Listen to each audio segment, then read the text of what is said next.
Alright, hello guys, what's up? This is Ezekiel, finally, with another King of Thieves video. So, sorry for the long wait. I know that I have not posted a King of Thieves video specifically this entire week from Monday till, Friday. And that's because I've just been extremely busy with, homework, school, there's after-school band, after-school badminton, even though, honestly, I don't participate in band that much now, just because I don't really feel like it. But anyways, aside from all those misconsumptions, now we're back for some more King of Thieves, just because, I actually did miss making videos for you guys, and I saw that the last couple of videos that I've done for King of Thieves have been doing really well, over 10,000 views. Can you believe that? That's just like mind-numbingly awesome. It's like, so yeah, just keep the support up, guys. It's just pretty awesome. And the like challenge for this video, just because I don't want to, someone complained that I say the like challenge way too late in the video, so I'm going to try to bring it up a little bit earlier just for you. So the like challenge for this video will be 110 plus likes. Let's see if we can hit that. I'm pretty sure we can. I have faith in you guys. But anyways, back onto the video. So I've received some questions on regarding about the Kings League. Now the reason why I held off on this video for such a long time is obviously, first of all, I had to actually get to the Kings League, and then I had to do a couple of seasons to really understand how everything works before I can give you guys my honest opinion and share with you guys some of the pros and the cons that I've noticed with Kings Leagues versus the other leagues. So first of all, what is Kings League? Well, the Kings League, as you can see, if I move the assistive touch over here for a while, is the final league that you can actually get to in the game. So obviously there are 6 leagues in total. There's the Wooden League, the Silver League, or sorry, not the Silver League, the Wooden League, I want to say the Stone League or the Rock League, Bronze League, the Silver League, the Gold League, and then the Kings League. So how the Kings Leagues works is actually not the same as it worked in the previous leagues. So you might be thinking, okay, so what exactly is different about the Kings League versus the other leagues that I've done? Well, first of all, it does not, so the way that the score system works does not matter on your total amount, the total amount of gems that you have. So for example, if you compare the first 3, basically the top 3 players in this particular cluster of players in the season, you can see that the guy Boy Cute actually has about 120,000 more gems. You can see by the colorful little red, yellow, green triangle. That's the actual amount of gems that they have. So he has about 120,000 more than Iron Curtain does. But for some reason, Iron Curtain is number 1, and you can see that because it says plus 30,000 versus plus 26,000. So what this means is that every season in the Kings League, it actually sets your score to 0. You still keep your gems, of course, but it just sets your score to 0, and how to increase the score or decrease the score, I'll talk about that just in a second, is that you have to collect new gems, quote-unquote, new gems into your totems, and all the gems that you had before the league started will not count to your point system. So, I'll elaborate on this just to fully solidify our understandings of how this whole system works. So here's my rank, rank number 17. Don't judge me, I'm trying to do my best here. Farming can be a little bit difficult. Anyways, my score is plus 830. Just remember that. So, what if, for example, I got a gem and it was worth 115, for example. So I get the gem. Okay, so does that add up to my score then, just because it was worth 115? And the way I described it should, in theory, work for this ranking system. So let's check it out. And my score is still 830. Then why is that the case? I thought Ezekiel just said that the way that the score system works is that you have to get more gems. Well, yes, that's true. But the only way that it's actually going to count is that your totem must be, you have to have an empty slot for it. So because my slots were full, the gem just sold itself and it did not actually count to my score. So you're saying that I need a free slot to actually get my score to increase if I get a new gem?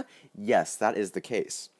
So how do you decrease your score then? Didn't you mention that, Ezekiel? And yes, I did mention that just a few moments ago.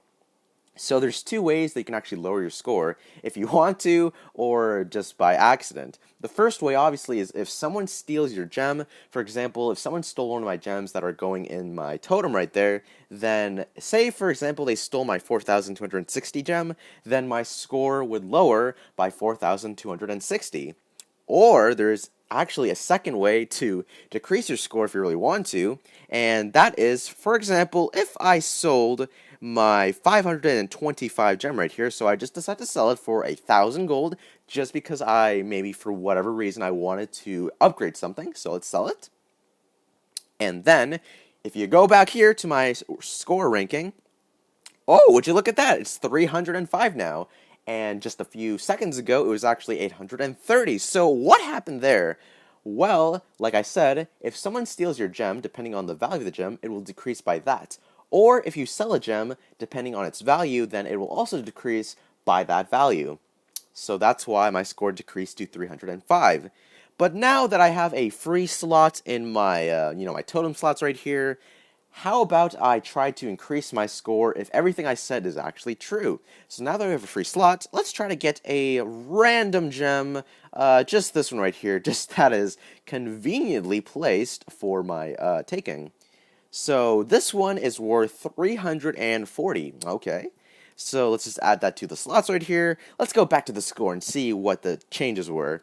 And would you look at that? Now it's plus 645. So, because I had an empty slot, it counted as if I actually got a new gem into my totem, so it did count the score based on that value, which was like 300 something, I actually forget now. But now my score increased by that value to 645. So, yes, you guys have just seen it with your own eyes, how the point system works.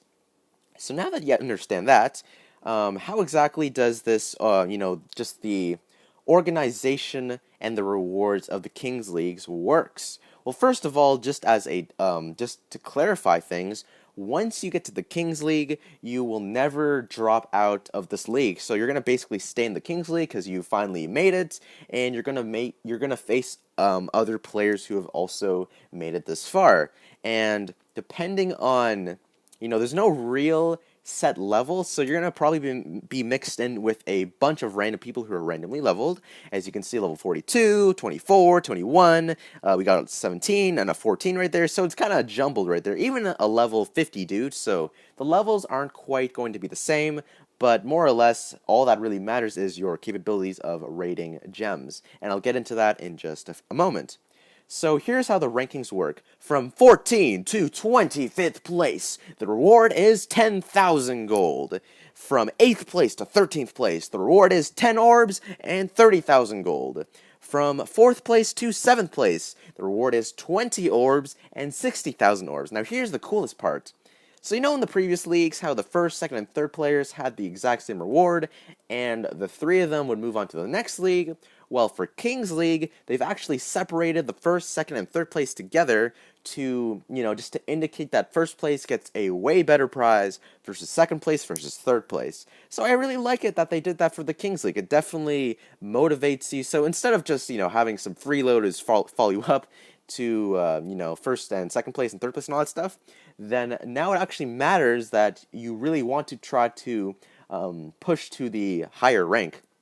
So third place, the reward for third place is 75 orbs and 80,000 gold. Second place is 125 orbs and 100,000 gold. And then first place obviously is 175 orbs and 120,000 gold. That's a lot of gold for the top three players. And so that's basically how the reward and the the ranking organization, the categorization things work out right there. And when every season ends, basically, if you're in the Kings League, you're just gonna stay in the Kings League, obviously, and then you're gonna face new players every few days. So now my honest opinion about the Kings League in terms of like pros and cons. So obviously, the pros is that the reward system is a lot higher, the way that it works to increase the ranking system is a lot more fair, because now it doesn't matter how many gems you start with initially. It just matters that are you capable of getting new gems and protecting your old gems at the same time. So it really does put you in a particular position, but at the same time a lot more challenging. And another pro is that I guess since it doesn't really count at the the highest value score anymore, then you really don't have to worry about rating like crazy just to have a good high score. The only thing is that now for the cons, obviously you have to be good at rating, and I know that not every single player out there is great at rating per se. Just because I realized that defenses these days are getting a lot harder to beat, and I'm not sure if it's because of me, honestly, because I looked at some of my technique videos for jumps like the spawn jump, the super jump, there was the corner jump, and I've seen more and more players using them, which is a good thing. I don't dislike that. I actually am very happy that people are using those techniques. I don't know if they saw from my videos or if they just knew it from from before, but I'm basically saying that rating bases is getting a bit harder these days, and I'm not really sure how I feel about that. Maybe I'll make a video talk about that later on in more details. But yes, the Kings League really relies on a rating, so if you're not rating enough and you're not increasing your score high enough, then you might not get the ranking of your choice. But other than that, just the pressure on rating a lot, the Kings League is pretty impressive. So, in my honest opinion, I'd really like it, because now that I'm at the last league, I don't really have to, honestly, the Kings League is awesome, but the rewards aren't quite, it doesn't really motivate me enough to really try that hard, so I just kind of sit here, do my own thing, just, farming skulls, and just enjoying being in the Kings League despite my low rank to some people. But overall, if you guys are trying to get to the Kings League, and you're considering, you're really close to it, then I highly encourage you to keep trying, because once you get to the Kings League, then it's just smooth sailing from there. Unless you don't want too much competition, and, you kind of want to just stay where you're at, then that's cool too. But anyways, that's just my video for you guys talking about the Kings League. So now you know how it works, how the rank system works, the rewards and such, some pros and cons, my honest opinion on it, which is where I like it, so I do like the Kings League, and just some information for you guys to think about if you're proceeding to the Kings League. So that's going to be it for this video, guys. Thanks so much for watching. If you guys like the video, again, the like challenge will be 110 likes. Don't forget to comment. So if you guys have any opinions, any theories, I guess, any thoughts on the subject on the Kings League, or if you're in the Kings League yourself, feel free to share any of your, anything that you know about it, and that'd be greatly appreciative. So, and don't forget to subscribe as well. We're close to 50,000 subscribers. We've passed 46,000, which is awesome, and I really can't wait to hit 50,000. So that's gonna be for this video, guys. Thanks for watching. Oh, and one last thing. If you guys noticed, we have a new intro to the video. I want to thank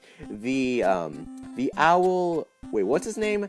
The Owl the Real, or something like that, something more or less like that. I actually don't remember his name off the top of my head, but he made the intro for my videos, and I will be using them from now on because I really like it. So I put the link to his channel in the description below, so feel free to check him out. He makes a lot of cool intros. He doesn't have a lot of videos at the moment, but I feel like he may make more if his channel starts to grow rapidly.